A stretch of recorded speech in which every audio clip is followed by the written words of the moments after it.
अगर आप social media पर एक्टिव रहते हैं तो आपने कभी न कभी ये दावा जरूर सुना होगा कि सुप्रीम कोर्ट ने रामायण को काल्पनिक और झूठा घोषित कर दिया था।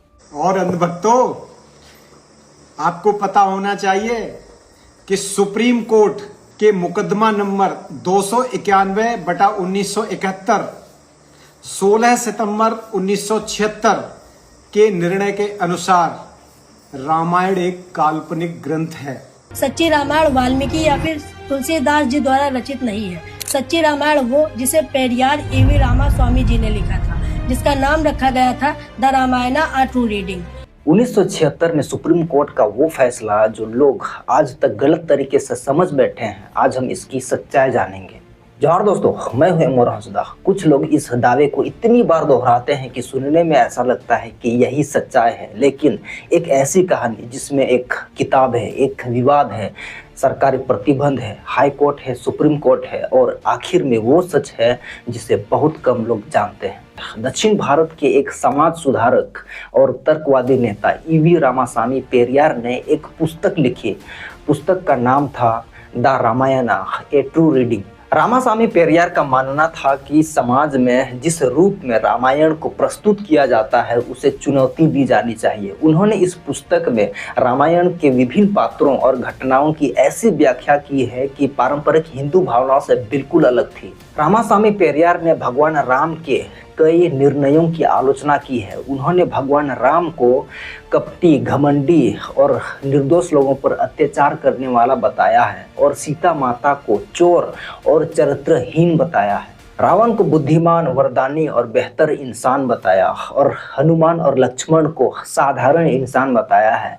इस पुस्तक में और भी चीजें ऐसी लिखी हैं जो हिंदू भावनाओं को ठेस पहुंचती है। रामासामी पेरियार ने यह भी दावा किया कि रामायण को आर्य बनाम द्रविड़ संघर्ष के नजरिए से देखा जा सकता है और यहीं से विवाद शुरू हुआ।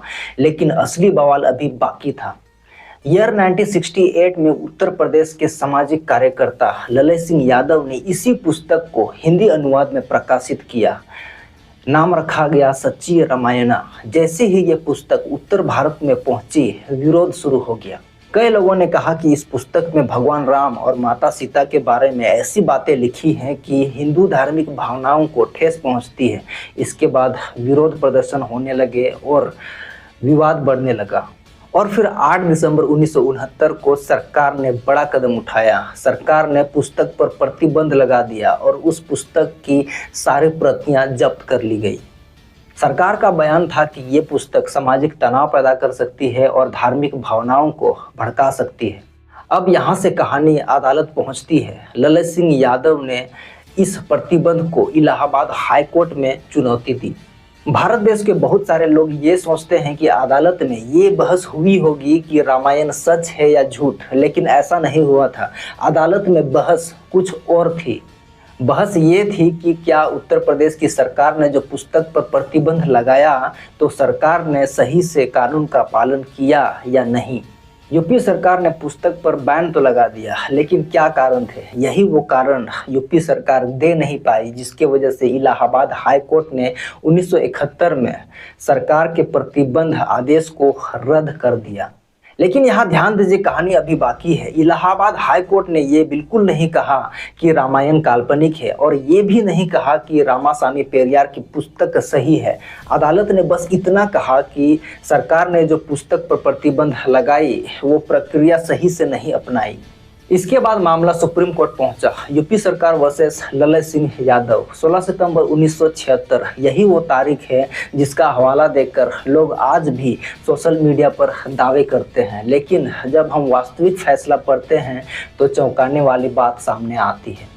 सुप्रीम कोर्ट ने ये कभी नहीं कहा कि रामायण काल्पनिक है या राम का अस्तित्व नहीं है, लेकिन ये भी नहीं कहा कि रामासामी पेरियार की पुस्तक सही है। यहाँ पर समझने वाली बात ये है अभिव्यक्ति की स्वतंत्रता। मान लीजिए आप एक पुस्तक लिखते हैं जिसमें आप राम और सीता को सही ठहराते हैं और मैं भी एक पुस्तक लिखता हूँ जिसमें राम और सीता को मैं गलत ठहराता हूँ। हम दोनों ने पुस्तक लिखा, ये हमारी अभिव्यक्ति की स्वतंत्रता है। अब हम दोनों लड़ने झगड़ने लगते हैं। हम दोनों की पुस्तक में से कौन सा पुस्तक सही है ये सुप्रीम कोर्ट भी नहीं बता सकता, और यही वो कारण है कि सुप्रीम कोर्ट के पास कोई सबूत या प्रमाण नहीं था, जिसके वजह से ललित सिंह यादव और पेरियार की पुस्तक मुकदमा जीत गई। कुछ लोगों ने कहा कि देखो सरकार हार गई, पेरियार जीत गया, इसका मतलब है कि पेरियार सही है। और फिर धीरे धीरे लोगों ने नैरेटिव फैलाना शुरू किया कि सुप्रीम कोर्ट ने रामायण को काल्पनिक घोषित कर दिया, जबकि ऐसा नहीं था। अब जब आप सच्चाई जान चुके हैं तो ये आप पर डिपेंड करता है कि आप इन दोनों में से कौन से पुस्तक पर विश्वास करते हैं।